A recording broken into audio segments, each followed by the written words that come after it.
Sí, sí, quiero ver. Sí.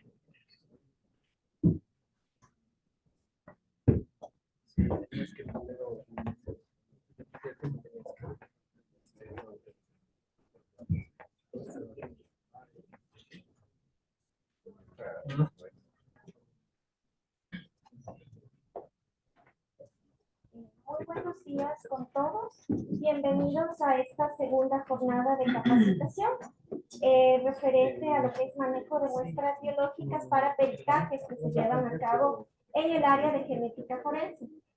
El día de hoy nos acompaña el experto internacional Kevin Mills, quien tiene una amplia experiencia en iniciativas de asuntos públicos, nacionales y regionales y en la gestión de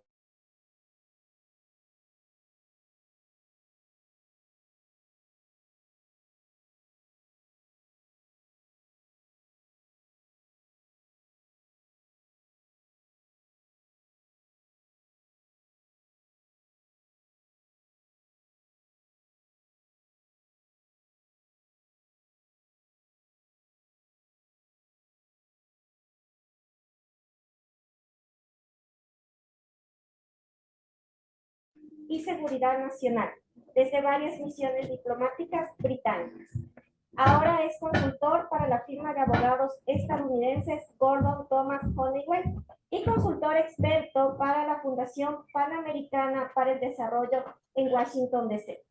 Kevin ha trabajado con entidades de justicia, policiales, inteligencias militares y ONG en toda América Latina y se ha asociado con agencias gubernamentales y federales de Estados Unidos y Europa, entre otros países, en programas de cooperación estatal. A lo largo de su carrera, Kevin ha dirigido y asesorado estrategias y técnicas contra el crimen organizado transnacional, incluido el uso de tecnologías forenses, digitales y cibernéticos, entre otros. Ha liberado muchos casos de connotación nacional e internacional y es experto en investigación judicial. Sin más, doy paso al expositor, por favor. Muchas gracias. Para resumir, ese ojo de vida, soy un policía más de ustedes, retirado y gozando la posibilidad de, a través de la consultoría, la retroalimentación de mis experiencias. El día de hoy les voy a hacer una presentación sobre la historia antigua y contemporánea del tema del uso de la prueba genética ADN en la investigación criminal. Vienen tres partes. Después de cada parte voy a hacer una pausa para preguntas, para que no tienen que escribir y esperar un buen tiempo para alguna pregunta que tengan. Primera parte, que es la más aburrida, en parte de la política criminal mundial sobre el tema de estas bases de datos. Segunda parte sería sobre el cambio cultural que un cuerpo investigativo y sus expertos peritos de escena de crimen tienen que tener cuando entra la priorización de genética como prueba en un examen de escena de crimen, que yo viví ese cambio cultural. Y la tercera parte, tal vez más interesante, es un estudio de 5 casos antiguos que muestra la potencia de la prueba genética y ejemplos como muy poca escenario o muy poca evidencia visible en la escena de crimen termina siendo suficiente para condenar a personas. Voy a comenzar entonces con la primera parte. Ha sido una expansión global últimamente en la política criminal de bases de datos ADN. El primer base de datos fue como una disputa competitiva entre Estados Unidos y Gran Bretaña a lanzar la primera base de datos criminal a través de una ley o una orientación de política pública en el año 95. Yo me apasiono por ese tema porque en ese mismo año yo tuve que liderar una investigación de homicidio de una mujer desaparecida y logramos condenar a su exnovio por homicidio culposo sin encontrar el cadáver. Nunca hemos encontrado el cadáver, pero a través de pruebas de ADN pudimos lograr convencer a unos jurados que lo había matado. Y eso me quedó totalmente culturalmente cambiado cómo se investiga. Y estas bases de datos comenzaron a estar establecidos, creados y copiados. Ahí ves en Panamá tuvieron el interés desde hace muchos años de implementar una ley, pero pues duraron varios años de implementarlo. Y lo que ha pasado y lo que nosotros como expertos en este grupo de expertos en genética y política criminales hemos ayudado a muchos países a crear su propia base de datos, incluyendo en el apoyo que estamos aquí haciendo en Ecuador. Y en este momento hay más, bueno, creo que ya está en 64 países que tienen un proyecto de ley, un reglamento, un decreto que otorga con mucha claridad el uso de la prueba genética en su política criminal. Hay varios otros países que lo usan, pero no han creado una ley. China, por ejemplo, otros países asiáticos, Rusia, tiene como concepto en su política criminal, pero no necesariamente a través de una ley establecido. ¿Cuál es el contexto regional? Para que ustedes en Ecuador entiendan exactamente cómo están en este espectro de avances recientemente comenzados en Latinoamérica. Pues las bases existentes, que voy a decir maduras en términos de tiempo, son estos tres países. Aunque voy a ser sincero, estamos conversando de dos de ellos, Chile y Brasil, porque su ley y su base está muy restringido a unos muy pocos delitos que no le permite realmente avanzar como puede. Pero Brasil es de 2012, Chile 2004, Uruguay 2013. Y los demás, pues aquí hay una serie de países en implementación, en lo cual está Ecuador, que ya tiene su reglamento o su decreto, muchas gracias, o su ley, y están en fase de comenzar el perfilamiento de la población criminal, el montaje de un base con un software adecuado y el cotejo contra, obviamente, las muestras que se recopilan en las escenas de crimen. Y muy interesantemente, aún hay varios países importantes vecinos suyos que estamos trabajando ahora mismo en esfuerzos para crear la legislación o reglamento para que se cree una base de datos criminal genética. ¿Y por qué uno quisiera tener esa herramienta al final? ¿Cuál es la ventaja para el país?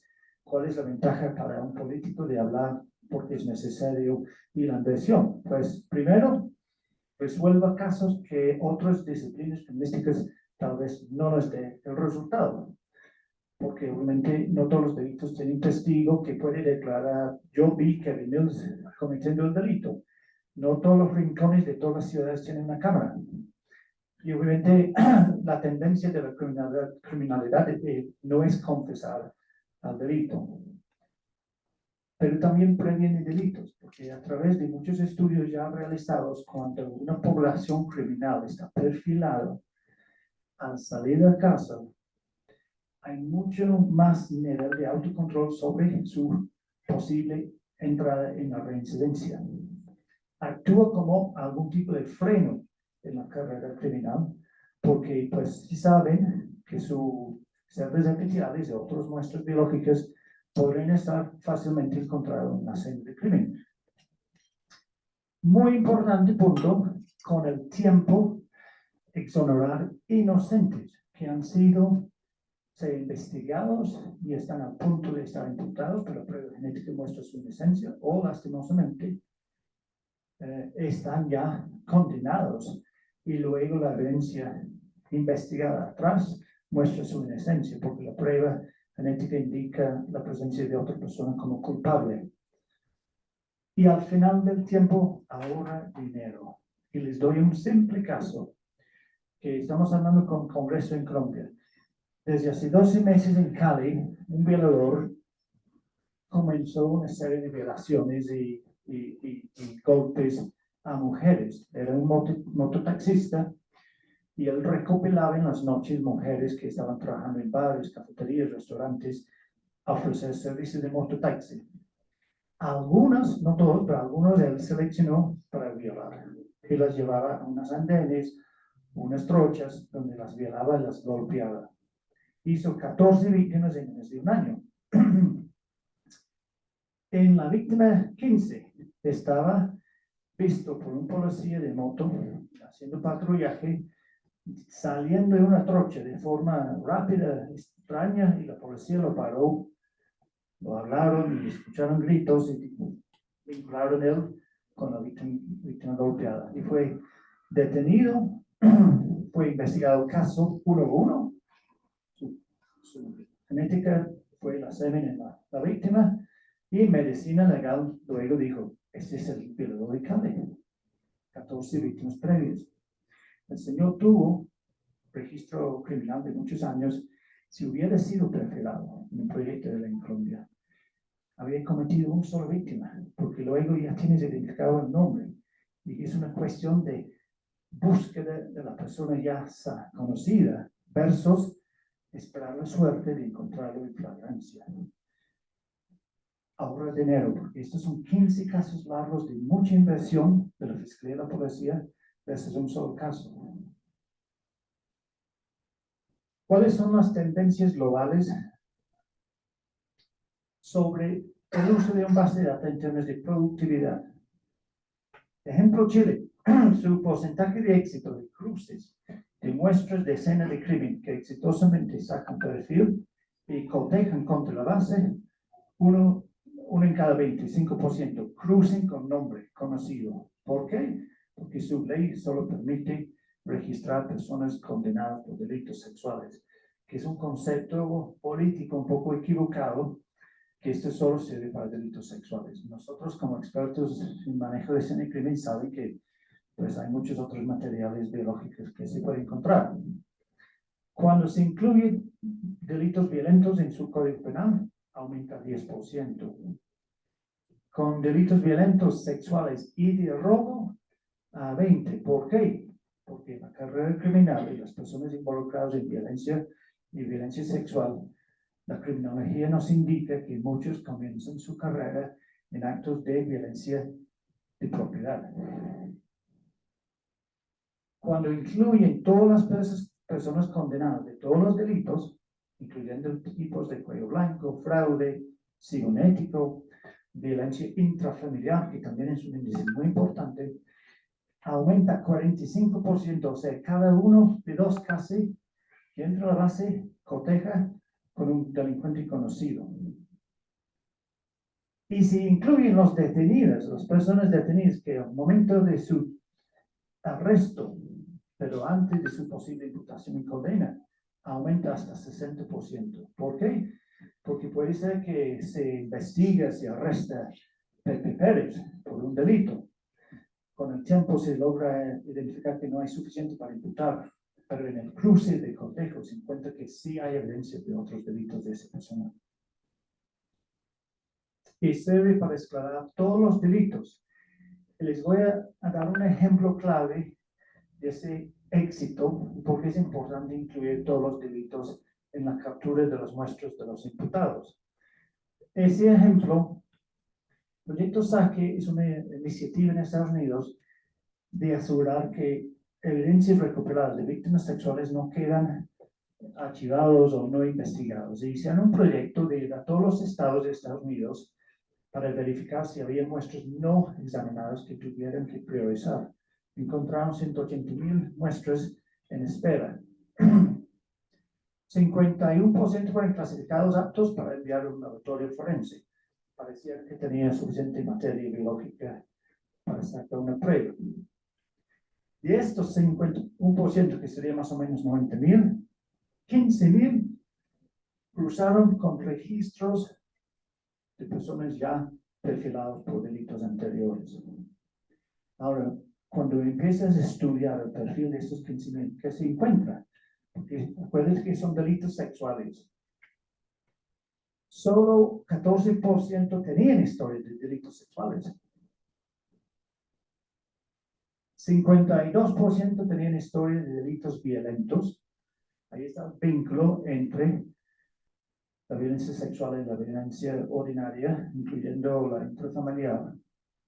Y 34% que tenía una historia de delitos mixtos como hurto y robo para no sexuales. ¿Qué eso indica?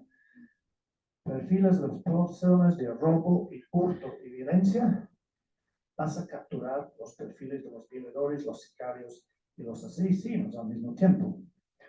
Porque yo, como sicario profesional, entre comillas, puede ser que cometo 2 o 3 homicidios al año, pero estoy robando y cometiendo violencia todos los días. Si me capturan para uno de esos delitos de menor gravedad, ya me lo tienen listo para cuando hago algo más serio. Ahí está. La presentación se quedará para las personas que les interesen a investigar un poco más este concepto. Voy a tomar una pausa, porque esa fue la parte más como orientativa de la historia, de la política, del beneficio que trae a cada país ese tipo de herramienta. Antes de comenzar un poco de hablar de ese cambio cultural, estoy abierto a preguntas o conceptos sobre el desarrollo que estamos haciendo en el Ecuador y la historia de las bases de datos. Kevin, tengo una consulta. En tu experiencia, ¿qué ha sido lo más difícil en Latinoamérica para avanzar en el tema de bases de datos de ADN? 2 cosas principales. Uno, la historia en la gran parte de Latinoamérica es un sistema inquisitorio de justicia antigua, que ya muchos se cambiaron a acusatoria o algo mixto. Y este trae esa metodología de aplicación de la justicia inquisitoria, trae un nivel de garantismo un poco más alto de lo que es la acusación, estilo anglosajón. Y creo que se ha creado una debilidad en el debate de qué derecho tiene el acusado sobre sus derechos fundamentales versus el derecho de la víctima de la sociedad a tener resuelto el caso. Y 2, un poco de la ignorancia de la ciencia. La ignorancia de la ciencia sobre la parte investigativa y que un base de datos criminal de genética no monta un perfil fisiológico de la persona. No podemos clonar la persona por haber tenido un base de datos genética para identificación criminal. Un poco de los dos realmente. Y te puedo decir que ahora está cambiando. Como has visto, esta lista de países, nosotros estamos apoyando en cada uno en diferentes aspectos. ¿Alguna otra pregunta? Porque estamos bien de tiempo, creo. Aunque creo que la segunda y tercera parte producen más preguntas. ¿Queda claro el concepto? Al final del día, esto es igual a tener el Registro Nacional de Huella Dactilar. Obviamente, en Ecuador, como en varios países, hay un registro nacional civil para el tema de cédula de identificación. Nadie está proponiendo que llegue a este concepto a un registro nacional civil de identificación genética y que toda la población está perfilada, que finalmente para el crimen y los resultados sería muy provechoso. Y no sé si en mi vida voy a verlo, pero creo que para el final de este siglo ahí vamos a estar. Es lo mismo, el concepto es lo mismo. Levantes la huella, metes en un base y me dices, ¿esta persona está registrada con huella dactilar? Pues obviamente sí. Con esto hay que cotejar contra las personas ya perfiladas. Pero hay una teoría de criminología y que es el 10 del 10 del 10. Es que 10% de la población durante su vida van a tener una incongruencia con la ley. 10%. En mi país, precisamente 9.7% de la población está perfilado durante 30 años, porque ahí más o menos 10% de una población puede incurrir la ley, incluyendo temas de tránsito, etc. De estos 10%, hay 10% que son realmente delincuentes frecuentes. Dentro de este 10% de delincuentes frecuentes hay otro 10% que son los violentos de carrera y de agresión total. Y este 10 de 10 de 10 es lo que necesitamos en este base de datos. Porque son ellos que repiten su delito de robo, de hurto, de tortura, de secuestro. Y tenerlos perfilados es una garantía fantástica para la justicia cuando y si tengan la posibilidad de salir de la cárcel de los delitos para los cuales fueron condenados. Es una garantía la posibilidad de identificarlos. Voy a seguir entonces con la segunda parte. Ahora, ¿qué es una escena de crimen? ¿Piensa que este podría clasificar como una escena de crimen? ¿Sí? Asumiendo que se mancha sangre en la pintura. Más probable. Para ustedes, como peritos y como investigadores de entidad de investigación, cualquier objeto realmente se debe empezar a contemplar con escena de crimen. O un objeto de crimen. Obviamente una casa. Un contenedor, que es un vestíbulo de mucho interés en el crimen, tanto para el tráfico de productos ilícitos, para la tortura, para el secuestro, etc. Carros primordiales en un monto de base de datos criminal, porque de muchos tipos de delitos, la ruta de llegada o salida o ambos a un delito es un vehículo. Motos también, y motos, a pesar que obviamente su cuerpo o sus partes están expuestos al aire, muchas partes de la moto son viables para encontrar una huella genética. Celulares, ayer estábamos hablando que el celular tiene saliva porque limpia la pantalla, tiene celdas epiteliales, ¿no? Tiene pelos, tiene sangre, tiene otros fluidos a veces. El celular es un repositorio de genética increíble. Obviamente armas blancas. La persona detenida se debe contemplar siempre como una escena de crimen, sobre todo cuando ya están pensando detención para un acto violento, víctima muerta o víctima lesionada o violación. La persona es una escena y tiene como peritos entenderlo y tratarlo así. Obviamente armas, etc. ¿Y por qué digo eso? Porque en el principio de local, de la transferencia de partículas, y con sus expertos de laboratorios que seguramente le han comentado, la cantidad biológica que uno necesita de materia hoy en día para tener éxito en una muestra es muy mínima. No es nada difícil esperar que en un asesinato, si quedan 5 o 6 vainillas, cartuchos, en la escena de crimen con un solo hisopo mojado, hecho en todos que son de la misma arma, puede sacar un perfil genético de la persona que cargó la pistola o las balas. Eso no significa que la persona que cargó las balas es quien disparó, pero es un buen comienzo para la investigación. Roles en el manejo de estrategias forenses.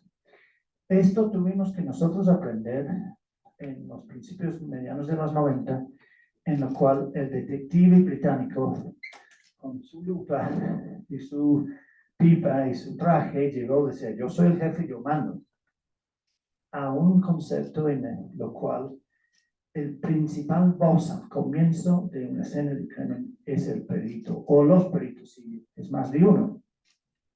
Son ellos que tienen el poder de tomar las decisiones, que voy a discutir un poco más adelante, cómo acudir a esa escena de crimen y qué tipo de hipótesis pueden empezar a considerar. Claro, el investigador tiene la responsabilidad de estar fuera de la escena de crimen y pensando qué hay alrededor de la escena en términos de testigos, cámaras, conocimiento, en qué barrio estoy, si es un delito relacionado de algo de ayer. Y es un trabajo en equipo primordial entre el perito, el investigador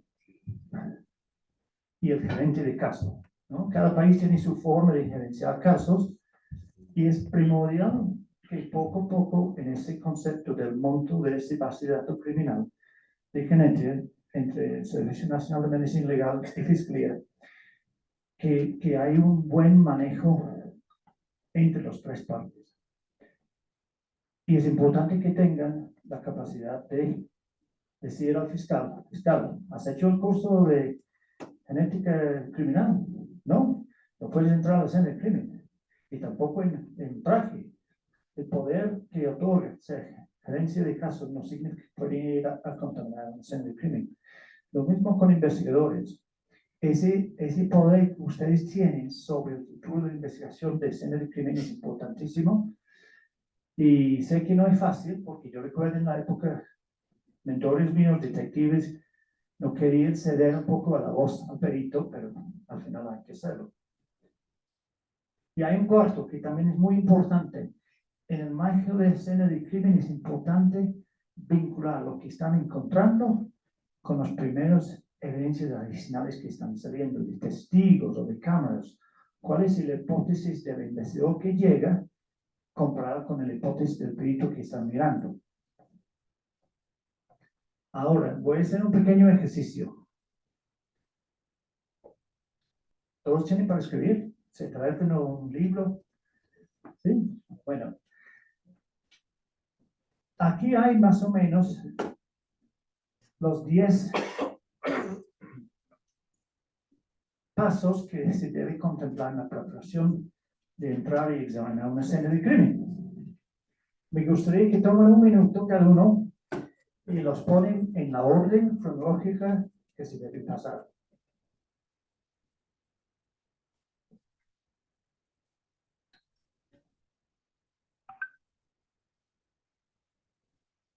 ¿Cuál viene primero?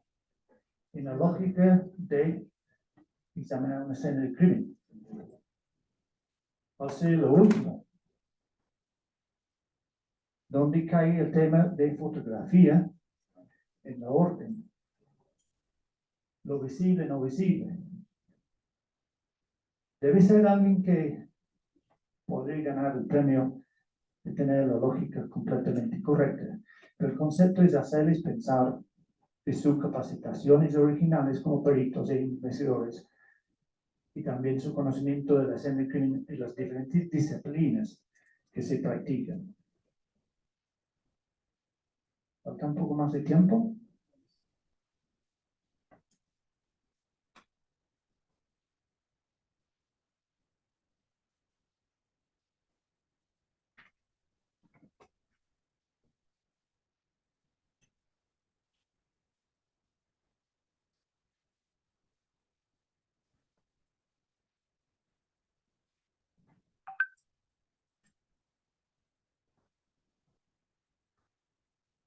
¿Alguien tiene su lista armada de los 10?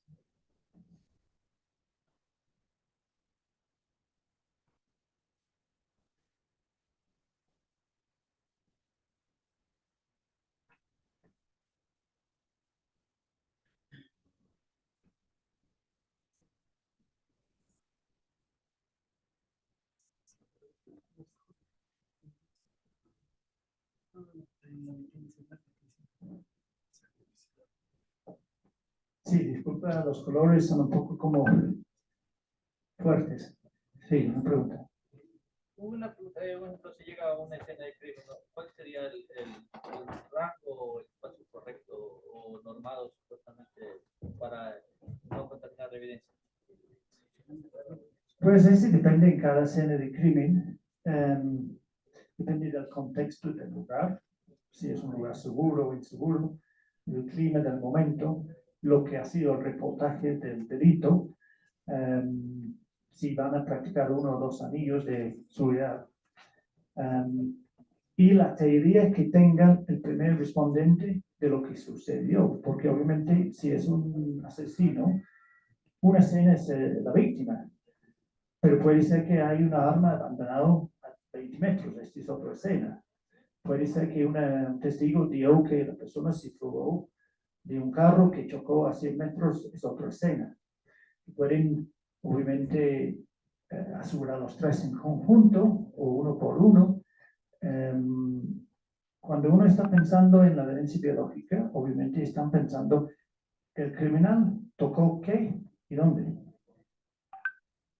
Yo creo que no es fácil decir que X metros, 2 anillos es mejor que uno. El primer anillo, obviamente, policía uniformado. Segundo anillo, investigador perito. Dentro del segundo anillo, solo los peritos que van a acudir a la escena. Bueno, ¿estamos listos? ¿Alguien tiene su lista de 10 armado? A ver, a ver si es que... ¿Sí? Bueno, espera. Ahí está. Alguien que levanta la mano desde que tiene ese orden. Yo puse primero equipamiento y después recopilación de información. ¿Alguien tiene esa lista hecha? ¿No? Seguridad del lugar. ¿Cuál pusieron como primero?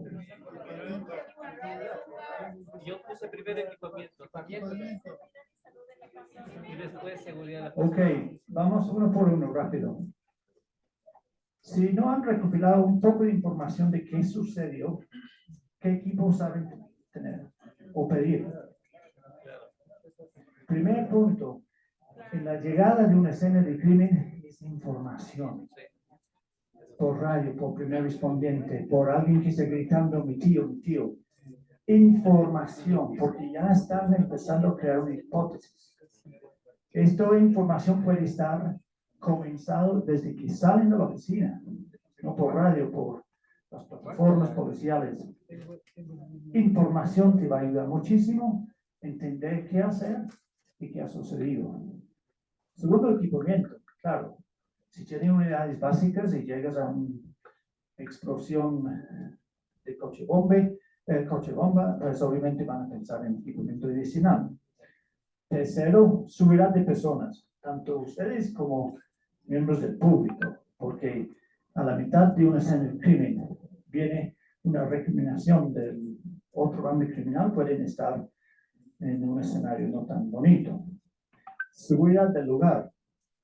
Obvio, no queremos perder evidencias, pero no vamos a correr las evidencias y arriesgar su seguridad sin el equipamiento correcto. 5, pues analizar, ¿no? Tener ese momento de análisis. Ok, ya tenemos protegido la escena, veo un cuerpo, otras evidencias, un escenario, toma una pausa y piensa y proyecta su conocimiento de liderazgo en ese momento del caso y comienza su teoría de caso,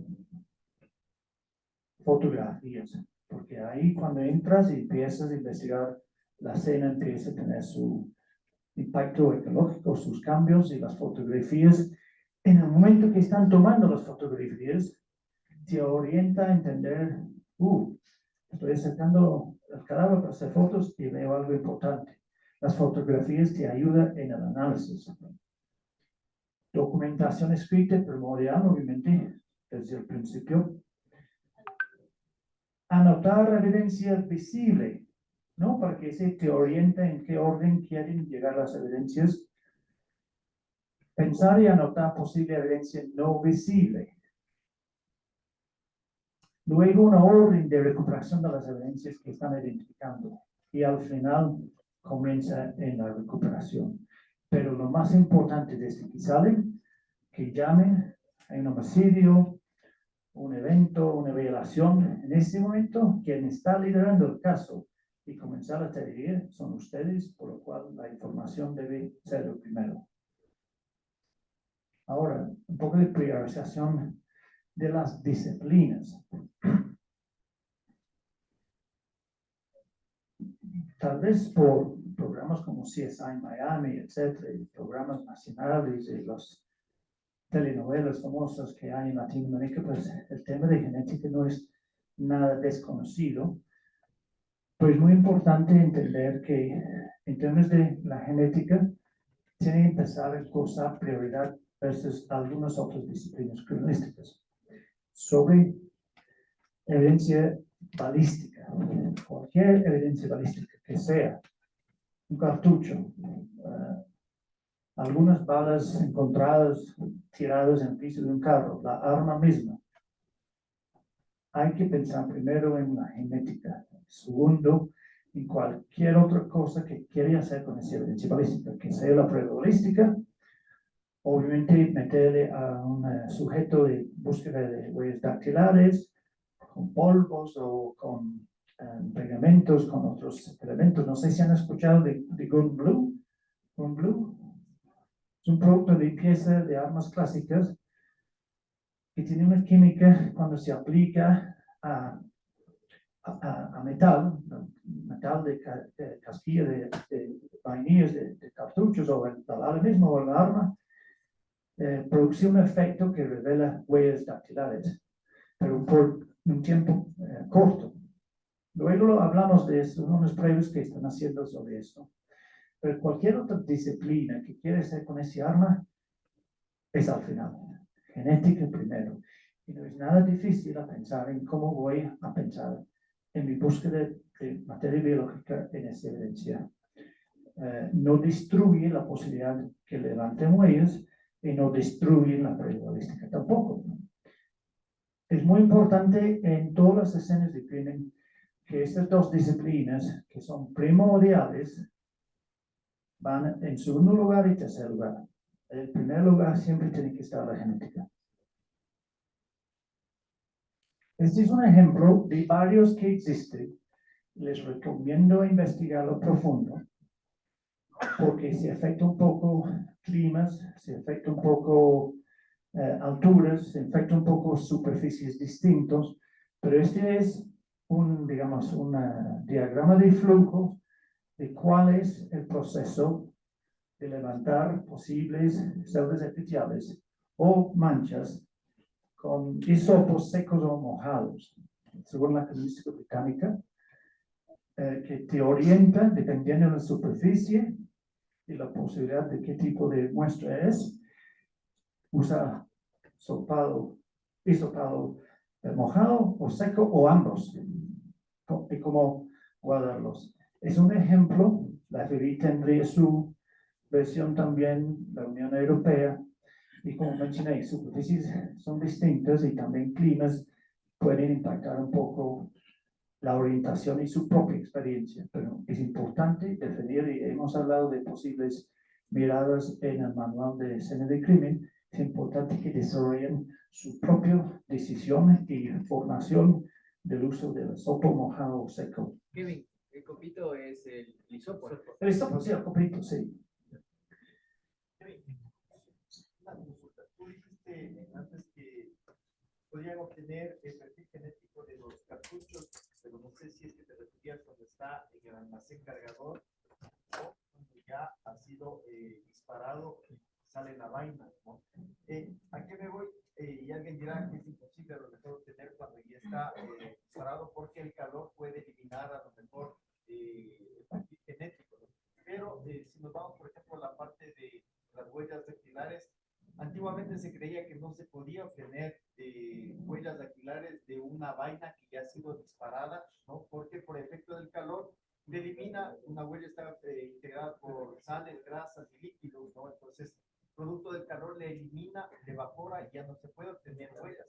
Pero las nuevas tecnologías permiten actualmente por otros métodos, especialmente de oxidación, obtener huellas dactilares de una vaina que ya ha sido disparada y ha sido sometida a un calor extremo. Sí se pueden obtener huellas dactilares. Ahora, se puede obtener perfil genético de una vaina que ha sido ya disparada, sometida a una gran cantidad de calor. ¿Cómo incide esto? A lo mejor el calor extremo, el frío extremo o a lo mejor el estado bajo el agua. ¿Perjudica? Listo. Listo, lo tengo claro. Y la respuesta es que sí.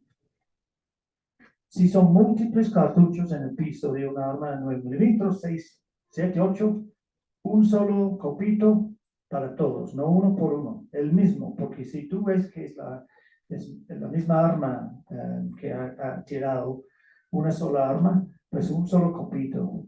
Obviamente en la parte arrugada de la bala, donde uno asume que en esa parte unas celdas se han quedado.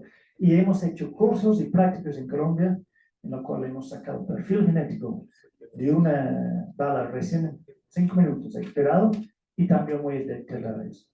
No en todos los casos. Si cae mugre y agua, pues empieza también a afectar, pero sí se debe pensar en esto, que si son 5 o 6 cartuchos de la misma arma, un solo copito mojado a todos, para incrementar la posibilidad que la persona cargó. Yo cargo una bala, tú cargas una bala. No, alguien carga a todos.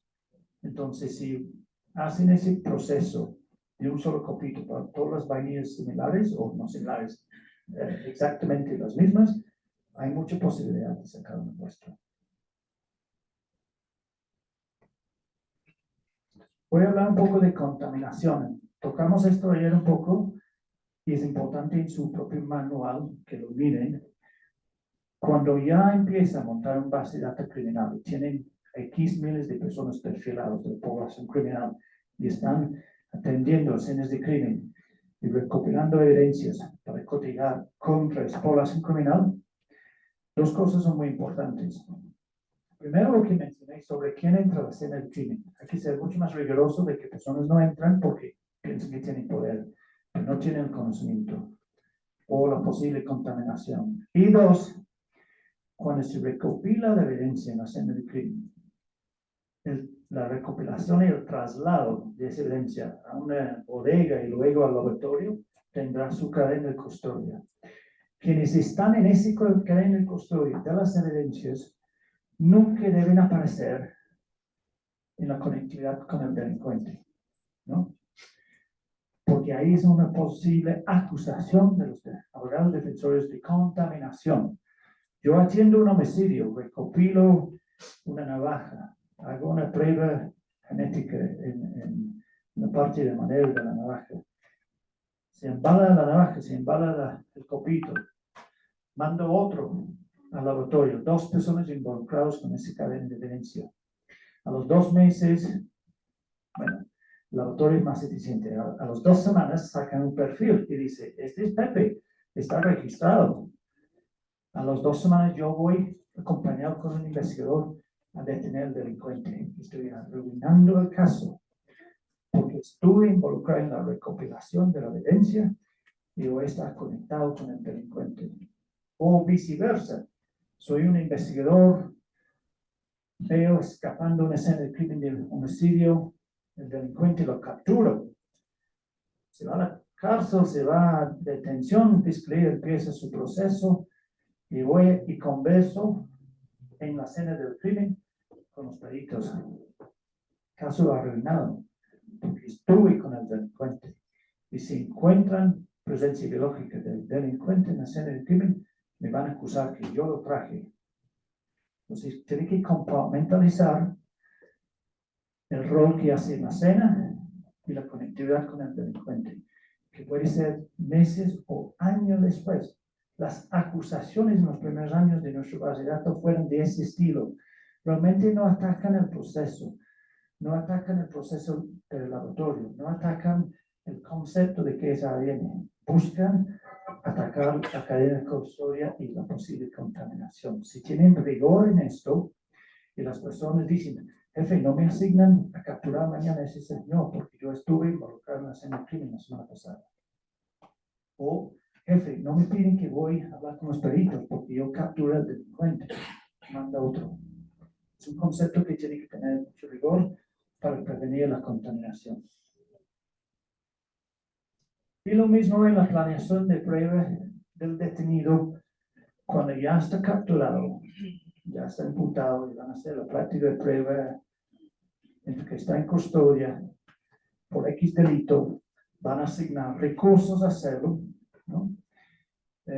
Cuando eso comenzó en Gran Bretaña, fueron los mismos detectives que tuvimos que hacer la prueba, pero luego se dio cuenta, ¿no? Tomaron 3 muestras de 3 delincuentes ayer.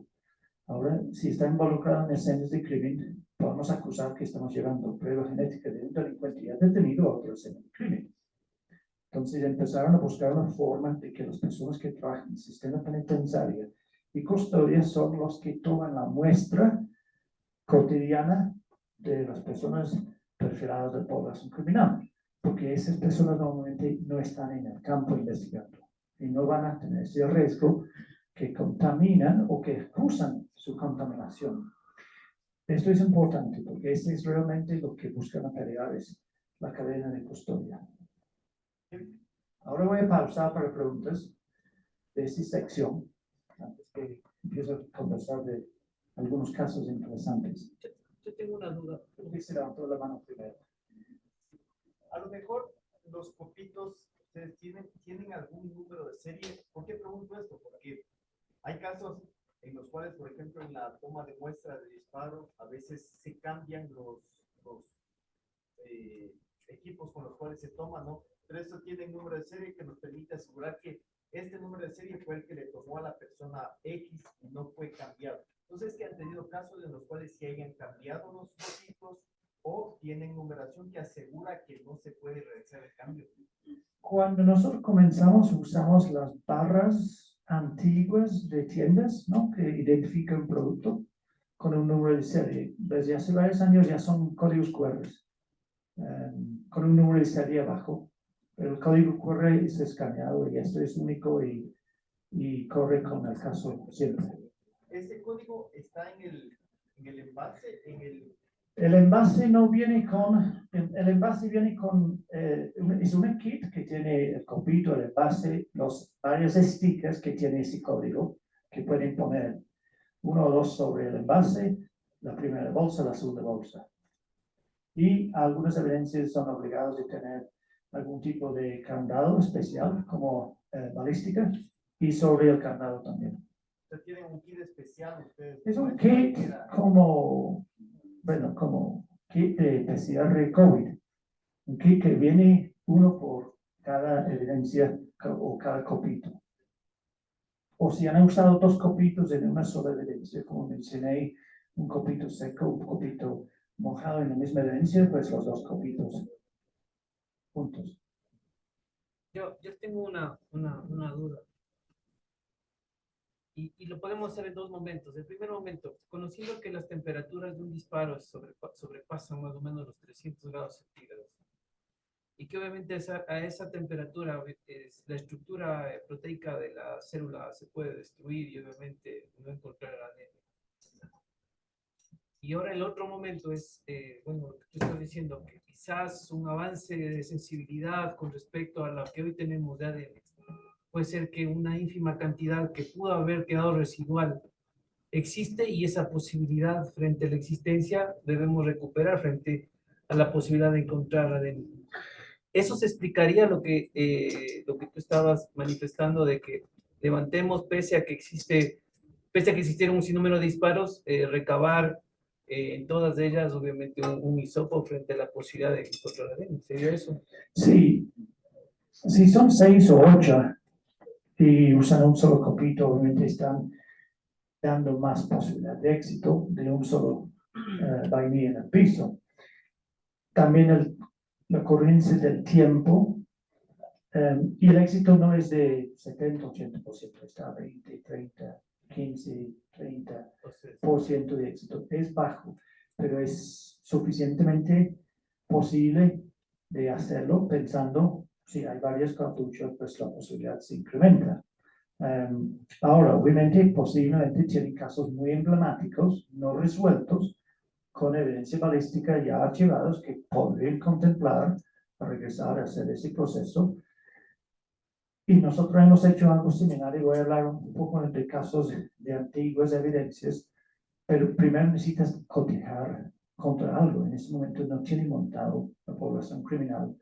No vale la pena en este momento invertir el tiempo y el esfuerzo en evidencias antiguas hasta que tienes una buena parte de la población criminal perfilado para pensar en un éxito en cruce.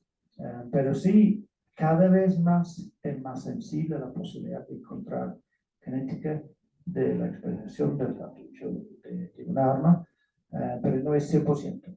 Hay algunos estudios que puedo compartir que están en nuestra página web en Europa, en Dinamarca y en Alemania, en donde han ido practicando eso un poco más frecuente y haciendo como un análisis del porcentaje de éxito y está ahí por 20-30%.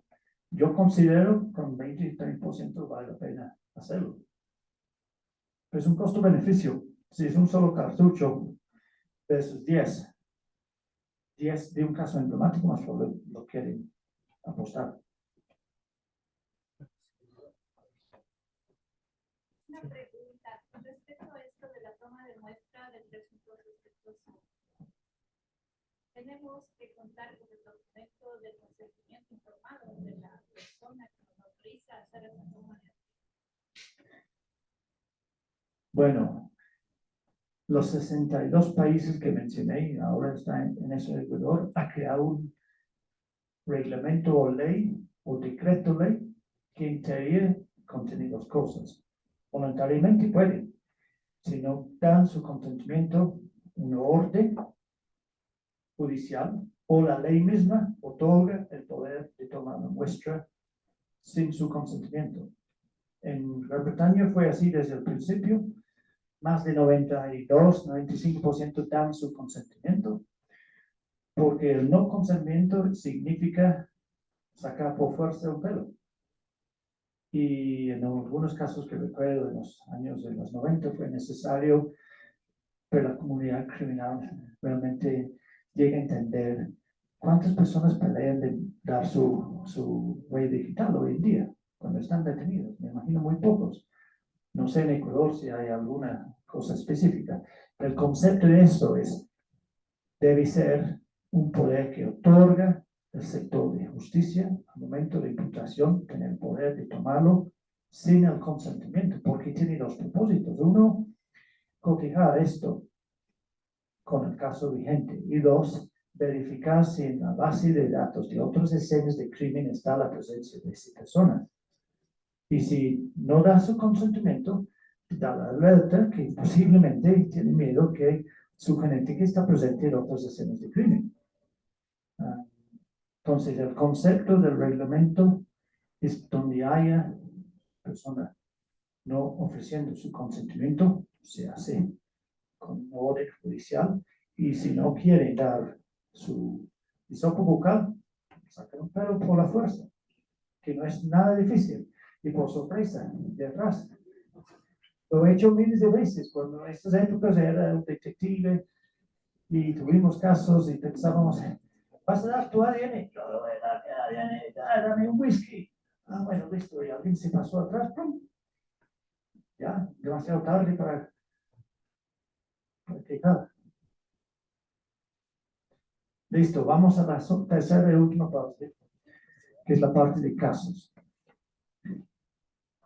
Primer caso mundial de condena por genética, Colin Pitchfork. Investigado en 1986 y condenado en 87. 85 fue el año que Sir Alec Jeffreys descubrió la huella genética a través de sus experimentos sobre el núcleo genético.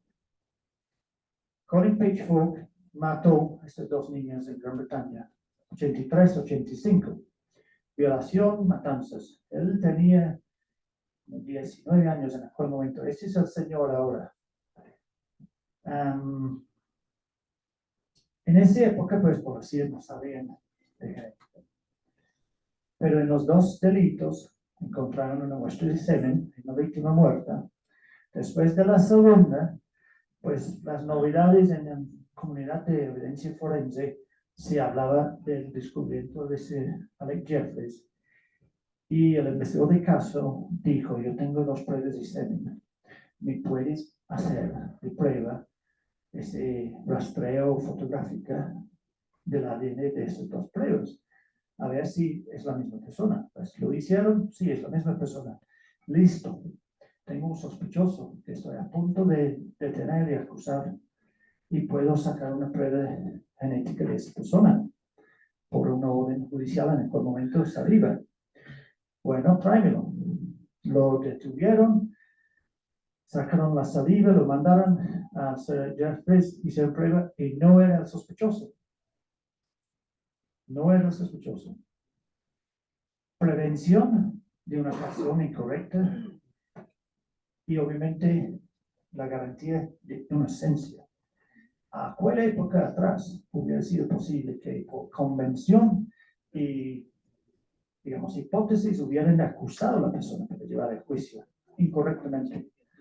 ¿Qué pasó después? Bueno, sabiendo que esa tecnología ya estaba en marcha, hicieron una llamada a toda la comunidad masculina del pueblo, alrededor de donde murieron las dos niñas, para perfilar 5,000 hombres entre un rango de edad. Perfilaron 5,000 hombres, ninguno reflejaba la prueba igual a la semen en las víctimas. Al año después, empezando 86, le recibieron la policía una llamada de un señor asustado que contó que estuvo en un bar la noche anterior tomando un cerveza con un amigo Y ese amigo, después de varias veces, confesó que él había ido a dar una prueba genética en nombre falso, porque la persona real tenía miedo, tenía enfermedad, dijo que tenía AIDS o algo así, la SIDA. Entonces él fue voluntariamente, dijo, yo soy Colin Pitchfork, y dio su prueba. Pero no era Colin, era un amigo, confesó, y esa persona reportó a la policía. Llegaron a Colin Pitchfork, lo detuvieron, lo tomaron la prueba y ¡pum! Match. Primera persona condenado en el año 86. Importantísimo para varias lecciones. Uno, de ese nivel de agresión van a hacer muchas cosas para venir a la justicia, incluyendo no dando su consentimiento. Y dos, casi 40 años atrás, con esa evidencia, ¡boom!, confesó. Primera hora de su detención, sí, fui yo. Confesó.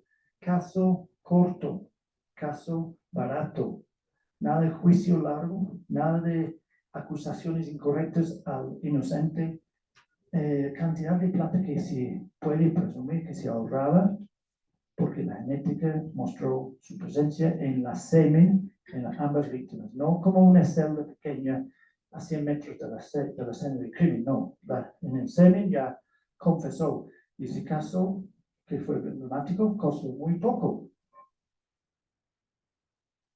Evidencias microscópicas. Muy importante pensar cuando están en las escenas de crimen, claro. Sus laboratorios no quieren que lleguen con 150 copitos mojados y 150 secos, porque Kevin nos dijo, vamos. Y hice uno medio seco, medio mojado, no. Tienen que pensar en lo que van a examinar, el por qué, cuál hipótesis que tú como jefe de ese momento del caso has creado para que en ese punto puede ser una evidencia biológica. Pero es un caso emblemático que lo que puede pasar hoy en día en casos que ustedes enfrentan. Este señor es un parlamentario alemán que fue asesinado en 2019 en su casa. Él estaba promoviendo una reforma migratoria en aquel momento para migrantes que estaban llegando a Alemania y que querían hacer como un estatus temporal de ingreso para algunos migrantes, que fue, digamos, novato, pero controversial para el sector ultraderecho en Alemania. Y él estuvo un domingo en su casa cuando se saltó la pared de su jardín, un joven le acercó y le disparó en el pecho, así de 1 metro. Se cayó al piso y se fue encima y se disparó de nuevo en el pecho y se fue.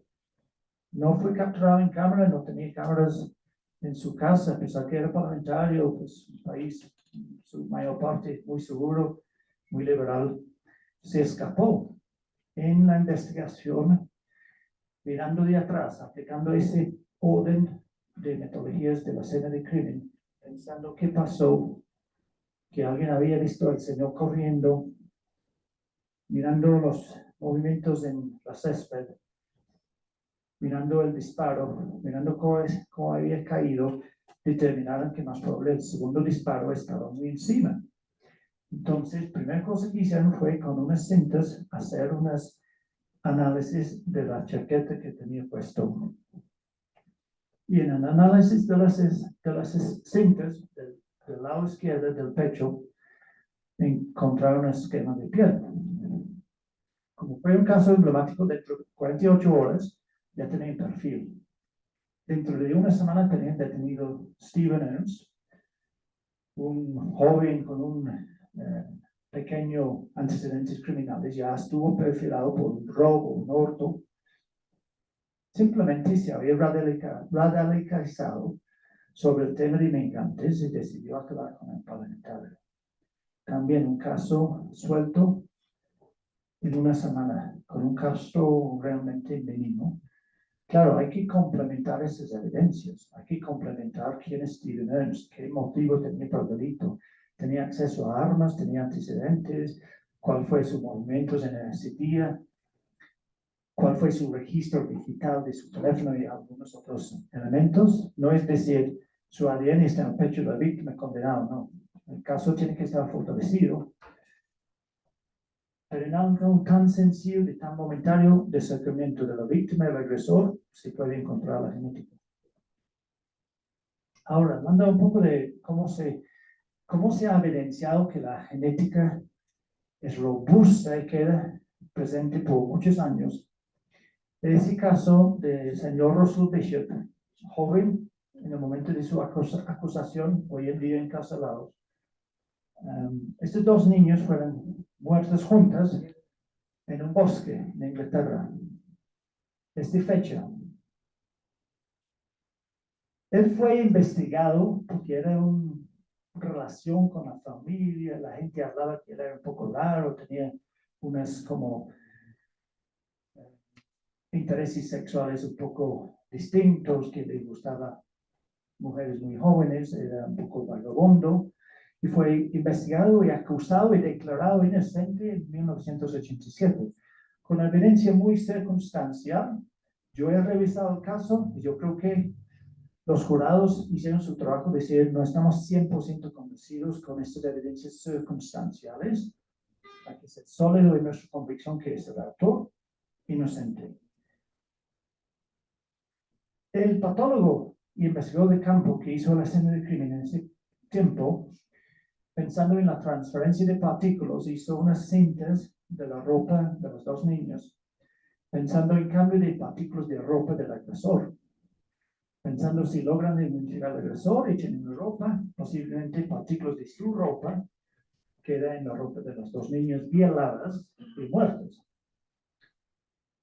Estas cintas fueron archivadas porque no era un match de ropa que tenía el agresor cuando fue acusado y declarado inocente. Y 30 años después se hace una examinación con la última tecnología de genética sobre las cintas y adivine que encuentran la evidencia genética del mismo señor. 30 años después, él ha montado una vida, ha montado un negocio, esposa, niños, incurrió en la ley y unas peleas locales, tema de ebrio conduciendo, pero nada de esa escala. Regresaron a judicializarlo de nuevo porque cambiamos la ley a través de la genética como evidencia. Nosotros ajustamos la Constitución británica que permite la acusación 2 veces, siempre y cuando hay una contundente evidencia nueva que no fue inventado o presente en el primer juicio. Y se hizo un juzgado de nuevo y fue condenado, declaró su inocencia, pero fue declarada la evidencia circunstancial original más la presencia de genética en ambas partes, en ambas víctimas, se convenció a los jurados. Entonces les doy ese ejemplo porque tal vez tienen casos emblemáticos, archivados con evidencias, que en este momento hay genética esperando cotejar contra su población criminal cuando van aumentando ese perfil en la base de datos. Voy a finalizar en 2-3 minutos.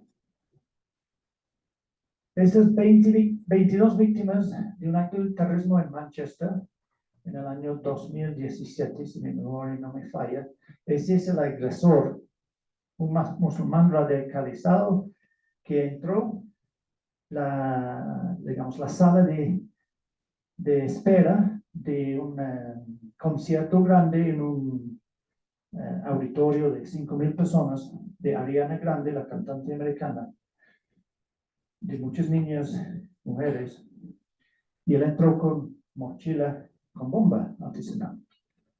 Y al momento que él pensó que fue más lleno, este es como 2-3 minutos antes, se autodetonó. Muere 22 personas, otros 60 lesionados. Este es un parte residuo de la mochila que él tuvo puesto. ¿Y qué piensa que podría ser esto acá?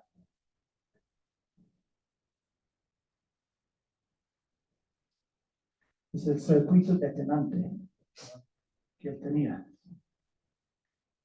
Estas son algunas piezas de varios otros que encontraron, partes de la bomba, partes de la mochila. Obviamente se pudo identificar quién era él rápido porque su cuerpo estaba desplazado por toda la escena de crimen. Pero pensando en el radicalismo y el montaje de una bomba de tan buena potencia, debo decir, empezaron a investigar.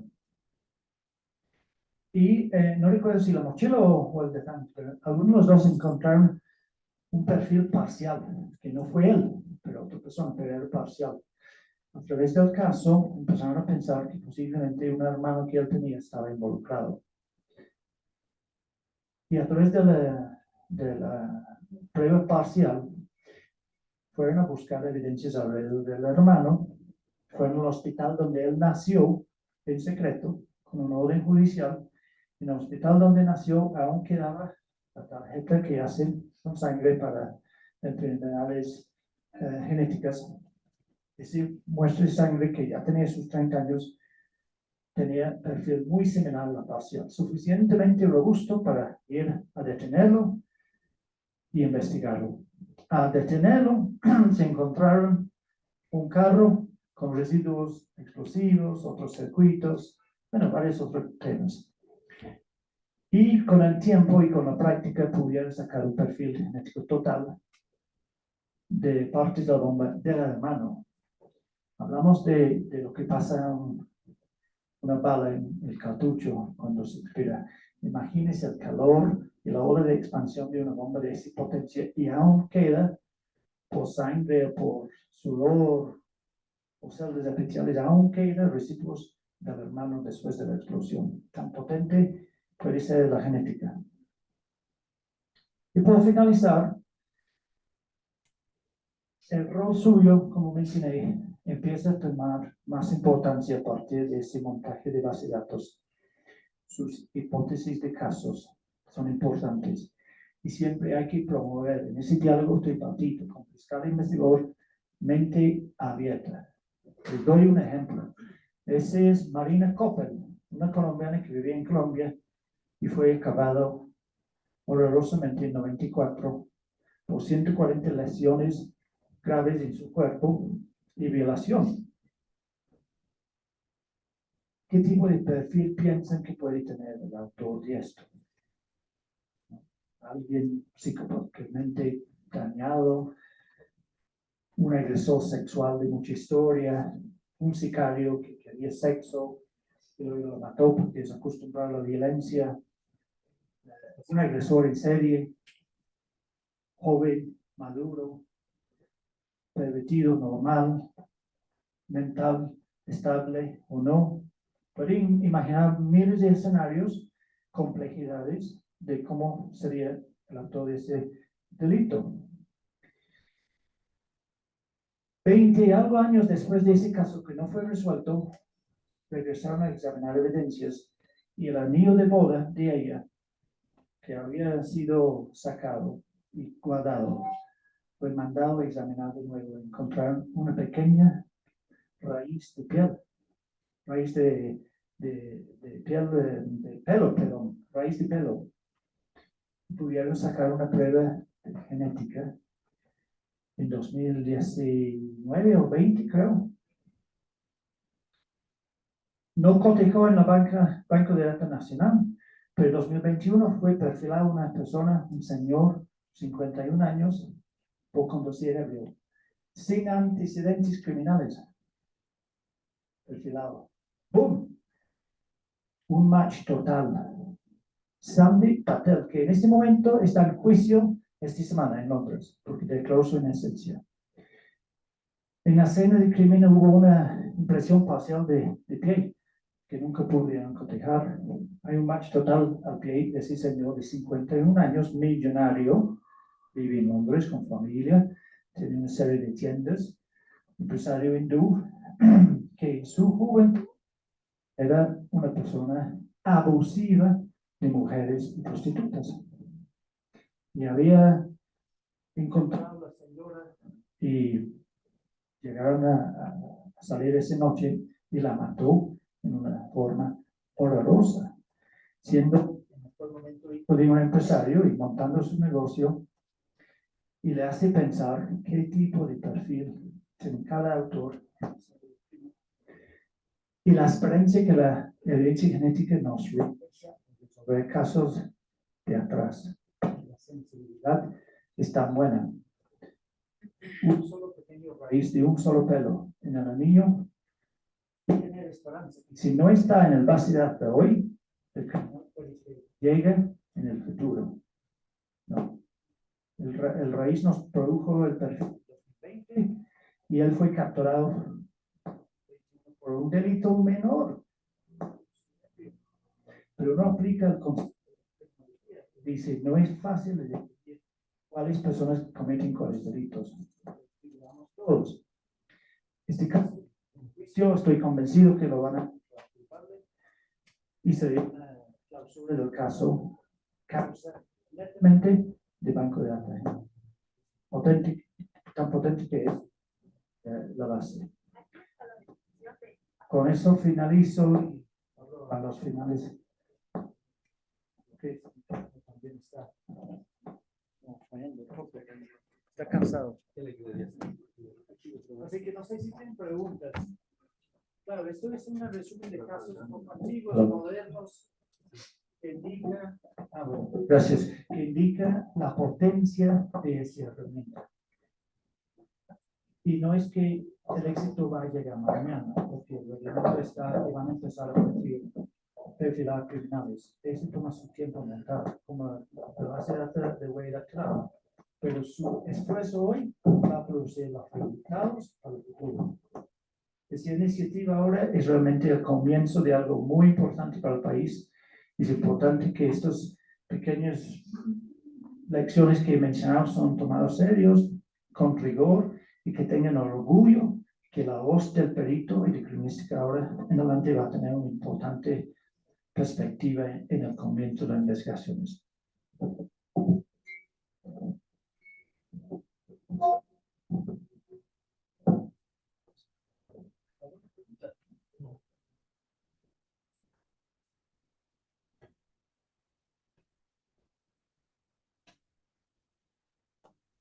¿No? Bueno, muchas gracias por su tiempo. Siempre es un placer, un honor de compartir estas experiencias y seguir trabajando en conjunto para que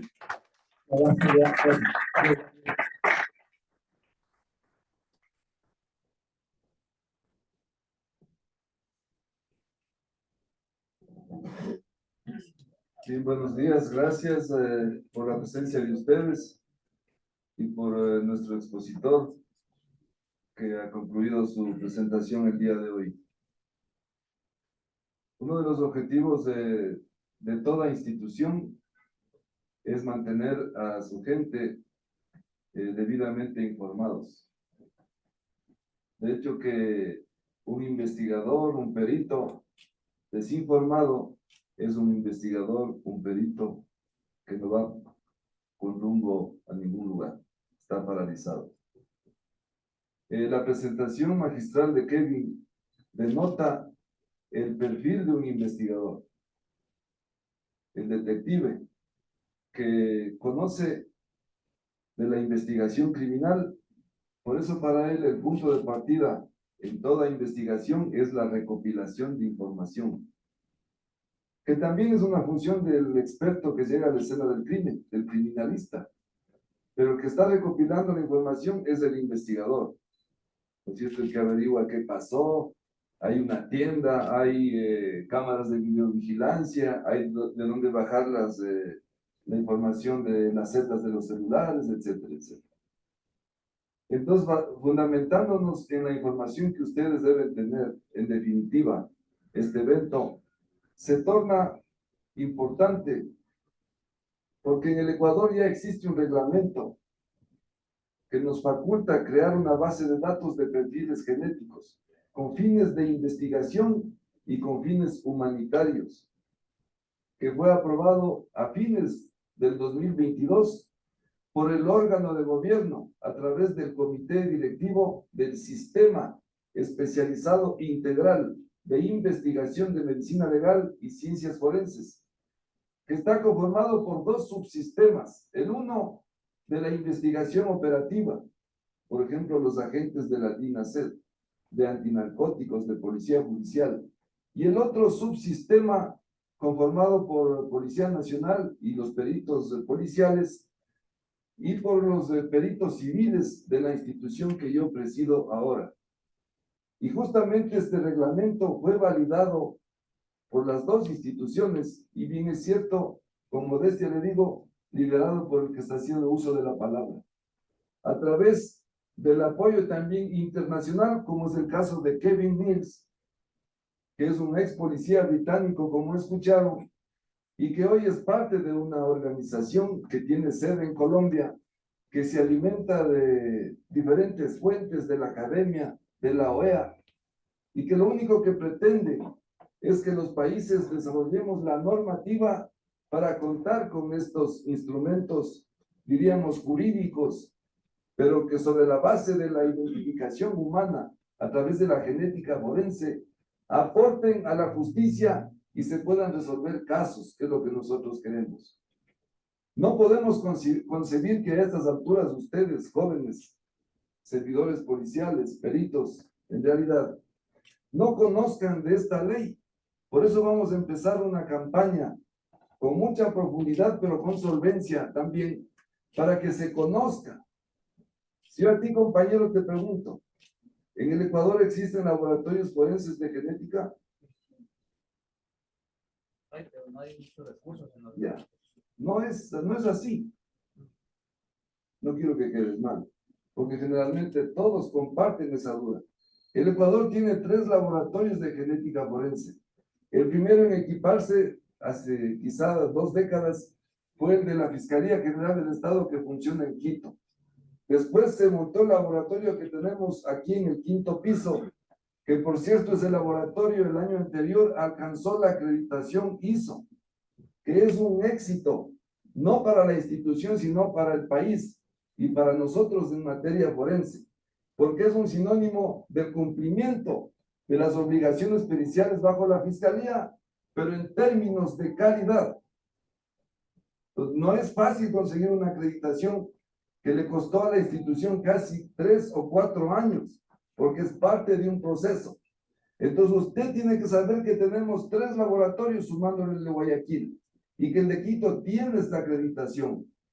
Por eso pensamos que es el momento ideal, además de tener el reglamento, los laboratorios, la participación de organismos internacionales como el que preside Kevin, y el compromiso de todos, incluido de ustedes. Porque no podemos conseguir el éxito si a la hora de realizar un levantamiento de una muestra biológica en la escena del crimen no tengamos los insumos, es decir, los recursos, y el perito no esté capacitado para hacerlo, como también lo que correspondería a los análisis posteriores. No me quiero alargar más, sino tan solo celebrar estos momentos de participación, porque a la final nos integran a las instituciones, que el experto que se pone aquí al frente de ustedes es parte de la institución y comparte conocimientos. Sobre la base de esto, yo quiero hacer público una vez más el reconocimiento para Kevin Mills, un servidor como nosotros, un policía retirado que piensa, que actúa como un policía y que ha compartido todos sus conocimientos a través de una exposición magistral. Y sobre la base de aquello, yo le quiero hacer la entrega de un reconocimiento a Kevin, que dice por su valioso aporte y transmisión de conocimientos como capacitador del taller denominado Manejo de Evidencia Biológica con enfoque a las pericias en materia de genética forense, dirigido al personal técnico de las Unidades Nacionales de Criminalística, Accidentología Vial y Medicina Legal de la Dirección Nacional de Investigación Técnica Científica Policial, con una duración de 8 horas. Mi estimado amigo, muchas gracias.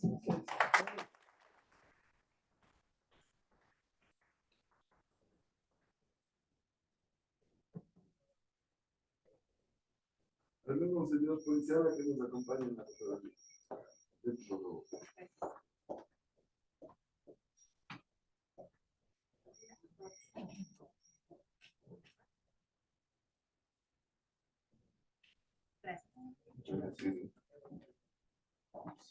Muchas gracias a todos. En un momento, gracias. Buen día. Gracias. ¿Esta es tu máquina? La mochila. No, la mochila.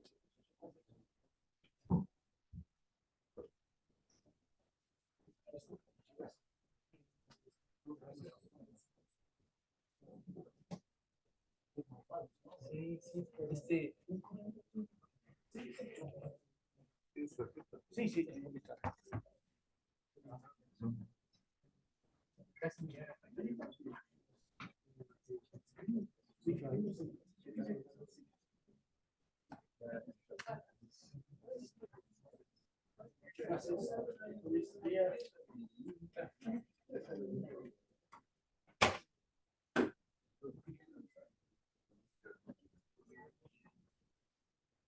este momento vamos a tener los 15 minutos de receso. Por favor, les esperamos a las 9:45 para empezar con el resto de la jornada. Por favor.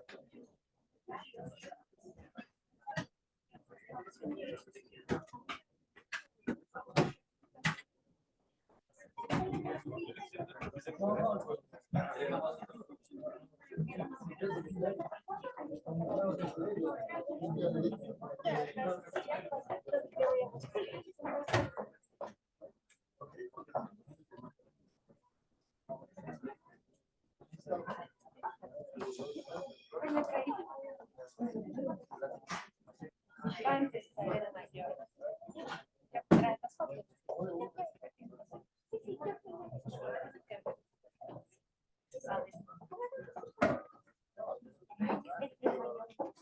Sí, es que para eso es que sabe más. Y después sí, hay que poner desde la...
Es como la amenaza. Y está bien.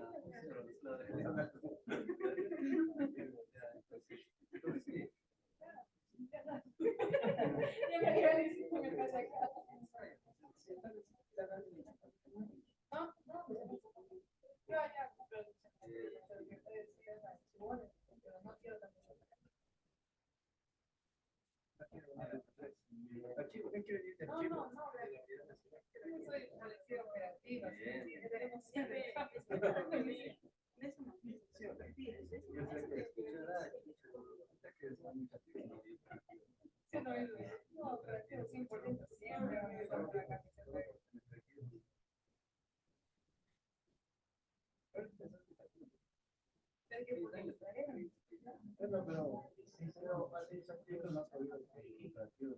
Sí, ¿sabe por qué? Matrices, enviar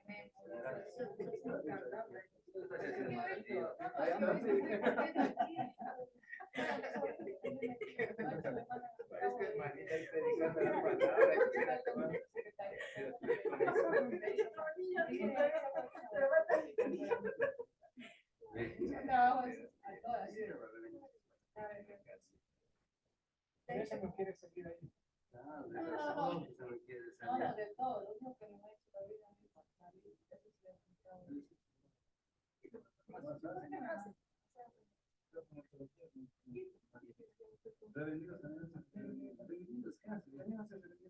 sí, pero todavía estoy aprendiendo. Pero ya tiene noción.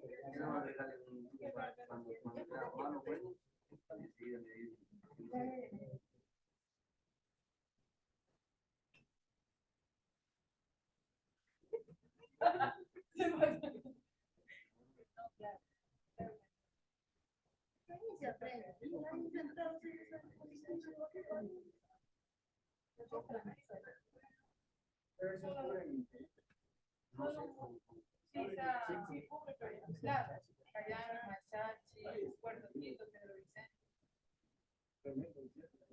Por eso, como hoy día clase de religión, no se puede estar no. Han sido, pero esa sí la ha sido para lo que dice. A ver,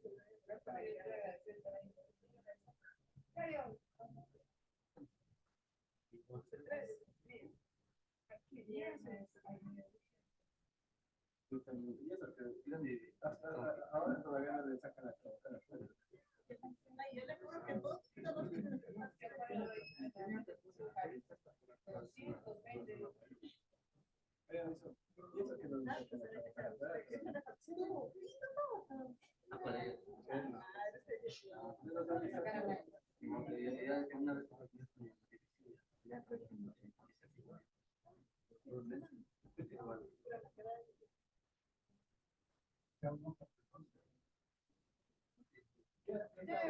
me pasé.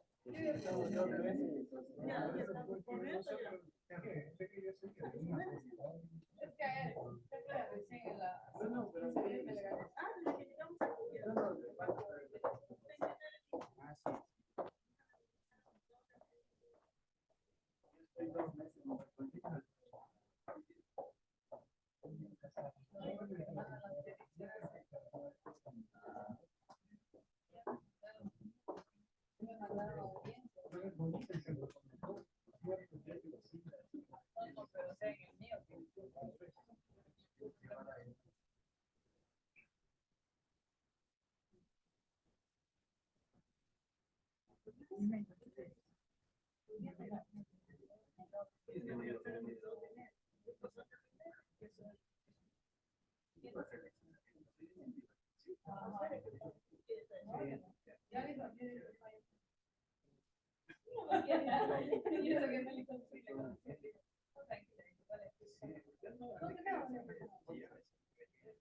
soy de los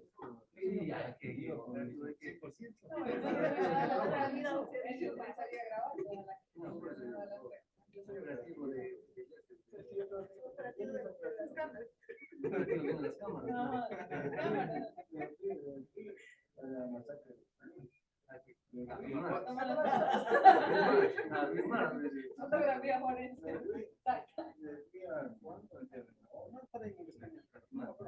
También usted sabe el terremoto. Nosotros fuimos, pero el siguiente día llegamos al Cali.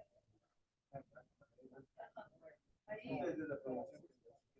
No, esa promoción que se graduó ahí porque había terremoto.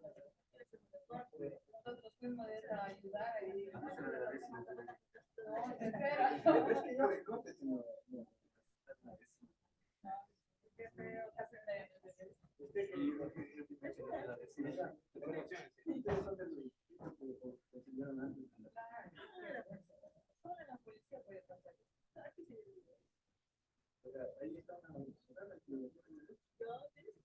es que eran mis hijos, eran en el Telegram. Hicimos data. ¿Qué pasó? No querían poner la gente. ¿Qué son $5 para el depositar?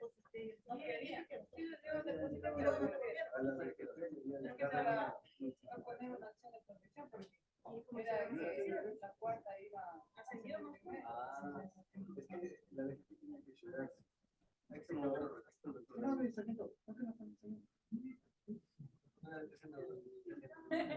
Una latita de guay. No soy ni mal del corazón para que me... Todo bien.